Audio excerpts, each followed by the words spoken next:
Olá, meu nome é Adriano Fabro. Essa é a segunda parte da aula sobre transformada de Fourier, né? Na primeira parte, a gente falou sobre a definição da transformada de Fourier e algumas propriedades, né? Essa definição a gente deu a partir da série de Fourier, ou a gente definiu a transformada de Fourier como uma extensão da série de Fourier para sinais não periódicos, né? E a principal consequência é que o meu espectro deixou de ser discreto para ser um espectro contínuo, tá? Nessa parte, a gente vai falar de alguns exemplos de pares de transformadas, né? Um bem importante aqui, não vou dizer mais importante, mas um bem importante é a transformada de Fourier da função delta de Dirac, né? Então a gente falou sobre ela, né? A gente definiu ela a partir das propriedades, é um tipo de função generalizada, né? E aí é interessante aqui que se a gente aplicar diretamente a definição da transformada de Fourier, né? Então vai ficar a integral de menos infinito a infinito da minha função delta de Dirac. Vou pegar aqui uma caneta da função delta de Dirac. E aí a gente simplesmente aplica aquela propriedade de peneiramento, né? Onde o valor dessa integral é o valor dessa função aqui quando o t é igual a zero, né? Então, e elevado a menos f vezes zero, isso aqui dá 1. Então, a transformada de Fourier do delta de Dirac no tempo, ela é um valor constante, unitário, em todo o espectro de frequência, né? Isso é bem interessante, porque ele está dizendo para mim que um sinal instantâneo no tempo é um sinal de banda de frequência infinita na frequência, banda infinito aqui na frequência, né? Então ele vem constante de menos infinito a mais infinito. Tudo bem? Um outro sinal interessante aqui, um outro exemplo interessante, é essa exponencial de e elevado a menos, x quando e elevado a menos lambda t, né? Para lambda igual a zero, né? Então, esse sinal aqui, se a gente fizer, ele é simétrico no tempo, né? Então, ele vem lá de menos infinito até o valor zero aqui, onde ele se torna unitário, depois ele decai exponencialmente e tende a zero, né?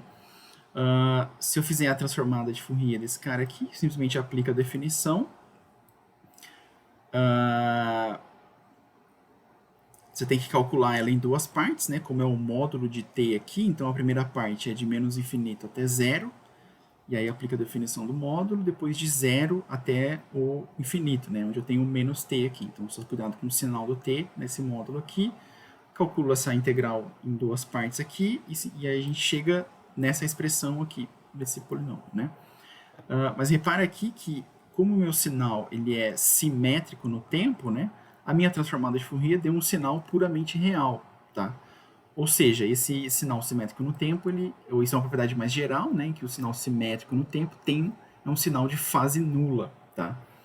E é interessante que essa propriedade aqui, ele tem uma propriedade, esses dois exemplos aqui, eles demonstram pra gente uma propriedade das transformadas de Fourier, que é o que a gente chama lá de um espalhamento inverso no tempo e na frequência, né?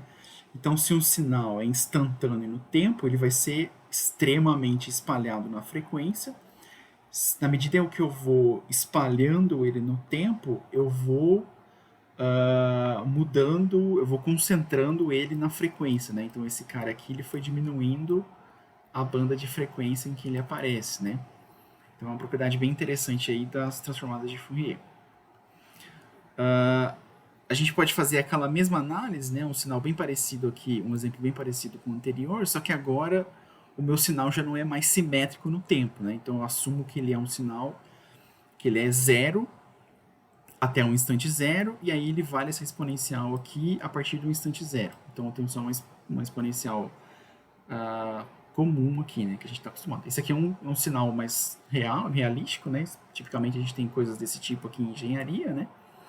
E aí a gente aplicando aqui a definição da transformada, né? A gente vai chegar numa coisa desse tipo aqui, e a gente vai ver que eu vou ter um sinal com a mesma amplitude, né? Porém, agora eu apliquei uma fase nele, porque ele já não é mais simétrico no tempo, né? Então, para calcular isso daqui, então ele tem uma fase por causa dessa quebra de simetria no tempo aí.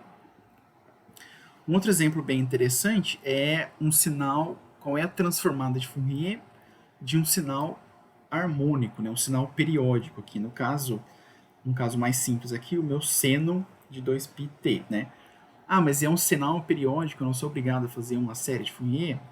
Em princípio, sim, mas a gente pode fazer ela aqui, a transformada de Fourier, né? O que vai acontecer? Porque ele é um sinal periódico, né? Então, eu simplesmente aqui aplico na definição. Lembra que o meu seno, eu consigo, com aquela relação de Euler, consigo escrever ele em termos de exponenciais complexos, tá? E aí a gente vai usar aquela propriedade que a gente viu na aula passada, né? Integral de menos infinito desses termos aqui, de 2π pt vezes 2π j menos j2π ft, vai dar vão dar esses dois termos aqui de delta de Dirac, que são os delta de Dirac de f menos p e f mais p, tá? Então o que esse resultado está dizendo para a gente aqui? Que a transformada de Fourier de um sinal periódico me dá uma representação em frequência do tipo delta de Dirac na frequência do meu sinal harmônico aqui, do meu sinal harmônico, né? E aí eu espalho a amplitude para as frequências negativas e para a frequência positiva, né? Então fica A sobre 2 para cada um deles aqui. E eles têm fases diferentes também, tá? Como ele não é simétrico no tempo, então eles têm fases diferentes aqui. Então, repare que eu posso fazer a transformada de Fourier de um sinal harmônico, sem problema, só que a minha representação em frequência ela vai ser do tipo delta de Dirac. Tá? Então, eu vou ter um espectro instantâneo na frequência desse meu sinal harmônico aí. Tá? Um outro sinal bem interessante que a gente vai usar bastante é esse daqui, né? Que ele é zero para qualquer valor de tempo ou qualquer valor do módulo de t maior que b, né? Então, para b menor que b negativo, maior que b positivo, e ele é um valor constante aqui a nesse intervalo de menos b a b. Se eu aplicar aqui a definição, né, da transformada de Fourier, então eu vou ter a integral lá de menos infinito até mais infinito, que vai ser nula menos do intervalo menos b até b, tá? E aí a gente calcula essa integral aqui. Então, se eu calcular essa integral, eu vou chegar numa função desse tipo aqui, tá? Que é algo do tipo uma constante vezes seno de um valor dividido por esse valor, tá? Essa função do tipo seno de x dividido por x é o que a gente chama de função sinc. Vocês já devem ter visto isso em algum lugar, tá? E ele tem esse formato aqui estranho, que é basicamente ele vem oscilando lá de menos infinito, até que quando ele chega no f igual a zero, né, ele tem um valor máximo de amplitude unitário, isso aqui é igual a 1, mas como eu estou multiplicando por 2ab, fica esse valor de 2ab aqui. E aí depois ele decai e volta a oscilar até o mais infinito aí na frequência, tá? Repara que ele tem uma propriedade interessante que essas oscilações, elas cruzam o zero da minha função em valores regulares que dependem desse fator b aqui, tá? Então, a distância entre dois cruzamentos de zero é 1 sobre 2b, tá? Esse resultado aí é bem interessante, então a gente vai usar bastante lá na frente quando falar de janelamento de um sinal, tá? Então, ele vai ter isso é importante pra gente. Outro exemplo interessante aqui é esse exemplo aqui, que é um sinal que oscila e decai, né? Então, a resposta lá de um massa-mola, né? Por exemplo, com um amortecimento subcrítico, né? Então, basicamente aqui, se eu aplicar a definição para calcular a transformada, né? Então, o meu sinal vezes esse termo aqui da exponencial complexa. Lembra que o seno eu consigo reescrever ele em termos de exponenciais complexos, usando a relação de Euler. E aí, se eu resolver essa integral, a gente chega nessa expressão aqui, tá? Como que é essa expressão aqui? Ela vai ser um termo 2π f0, né, onde f0 é a frequência de oscilação do meu sinal que decai, tá? Mais um termo aqui, 2π f0 ao quadrado constante, mais esse segundo termo aqui, que vai ser um A mais J2πf, tá? O que isso aqui quer dizer, né? Que o meu sinal em frequência, ele vai ter esses picos de amplitude quando o meu valor chegar próximo de f, né? Chegar próximo dessa frequência f0 aqui, tá? Ah, isso aqui é bem parecido com a nossa função resposta em frequência lá, né? Então tem um máximo de amplitude próximo dessa função, quando eu chego próximo dessa frequência f0, e tem aquela mesma relação de fase que a gente está acostumado aqui, tá? Um outro sinal interessante, bem interessante aqui, é o pulso gaussiano, né? O que é esse pulso gaussiano? É um sinal do tipo exponencial de elevado a um fator vezes t ao quadrado, né? Isso aqui é tipo uma distribuição gaussiana que tem aquele formato do sino, né? Se eu aplicar na definição da transformada, eu vou ter aqui transformada de Fourier, eu vou chegar nesse valor, que também é um valor gaussiano, tá? Então, é bem interessante que também é uma função gaussiana, aliás, né? Com diferentes fatores aqui, tudo bem, mas é uma função do tipo gaussiana, né? Então, essa propriedade aqui é interessante, que um sinal no tempo do tipo gaussiano me leva a um sinal em frequência também do tipo gaussiano, né? Então, isso aqui me dá talvez o limite daquela relação de espalhamento inverso no tempo na frequência, né? Então, a melhor relação de espalhamento no tempo que me dá esse sinal é um sinal do tipo gaussiano, que me dá um sinal gaussiano também na frequência, tá? Um outro exemplo aqui, para finalizar, bem interessante, é a gente calculou lá a transformada de Fourier de uma função harmônica, né, que é um caso particular de uma função periódica, né? Mas então por que eu não posso calcular a transformada de Fourier de qualquer sinal periódico, né? Se eu posso calcular de qualquer sinal periódico, eu também posso calcular, eu posso representar esse sinal periódico qualquer a partir da sua série de Fourier, tá? Então, se a gente simplesmente aplicar a definição, né? Então, eu vou ter aqui a minha série de Fourier vezes a exponencial complexa da transformada de Fourier. Somatório e integral são operações lineares, então eu posso mudar de ordem aqui, né? Essas operações, tá? Esse coeficiente Cn aqui ele não depende do tempo, então ele pode cair fora da integral. E aí eu sobro com essa integral aqui, de menos infinito a mais infinito, de e elevado a menos j 2π, f menos esse cara aqui, que a gente já viu em algum lugar, né? Quer dizer, um múltiplo da minha frequência fundamental, tá?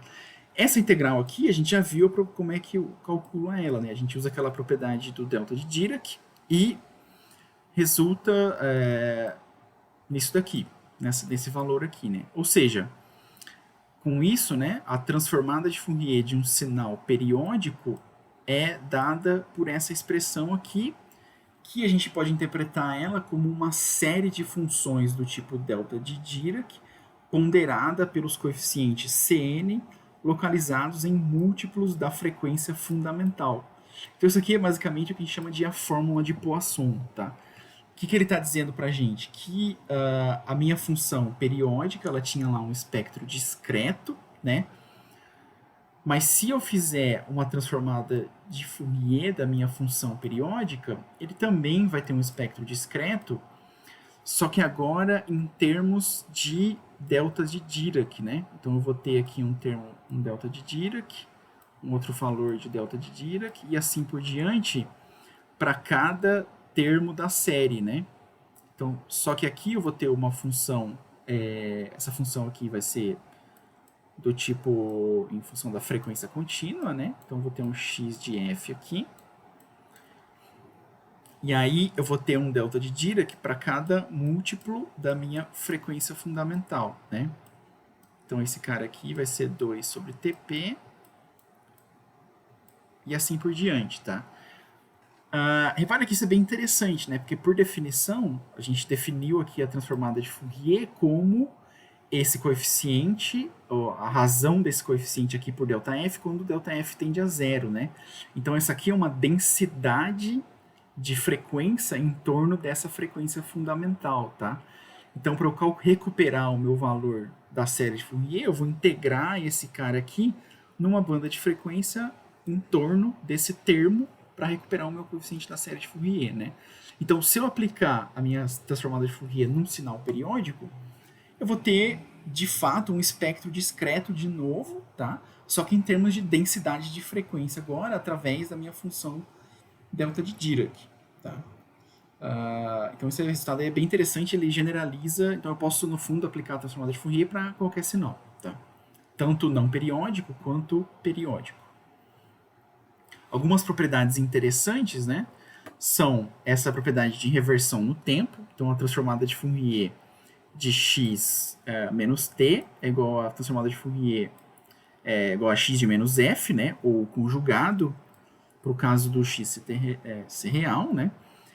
Tem algumas propriedades bem interessantes de modulação, tá? Então, se eu modular o meu sinal no tempo por uma frequência, eu vou ter esse deslocamento em frequência aqui, tá? Então, eu posso utilizar isso para deslocar o meu sinal de uma frequência muito alta para uma frequência mais baixa, ou de uma frequência mais baixa para uma frequência mais alta, né? Tipo, um certo conteúdo espectral. Eu posso mudar a localização dele em banda de frequência, que é o que a gente chama aí de um sinal de frequência modulada, tá? Ou posso fazer essa modulação em amplitude desse tipo aqui, né? Que eu vou ter um deslocamento de frequência parecido aqui, né? Ou um sinal de amplitude modulada aí, tá? Outra propriedade interessante aqui de diferenciação, né? Então, a transformada de Fourier da derivada de um sinal no tempo é a transformada desse sinal vezes j vezes 2πf, né?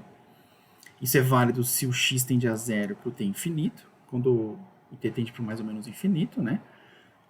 Tem a propriedade de convolução de duas funções, ou seja, se eu fizer a convolução de duas funções, isso se transforma na frequência entre um produto algébrico entre a transformada de Fourier de cada uma dessas funções independentemente, né? Lembrando aqui a definição de integral de convolução, tá? E uma outra propriedade também interessante é que se eu fizer a transformada de Fourier do produto de duas funções no tempo, eu tenho a convolução dessas duas funções em frequência, tá? Então, essas duas propriedades aqui a gente vai usar bastante, né? Então, o produto de duas funções em frequência é a convolução dessas duas funções no tempo, e o produto de duas funções no tempo é a convolução dessas duas funções em frequência. Tá? Tudo bem, então eu vou encerrar essa aula aqui, né?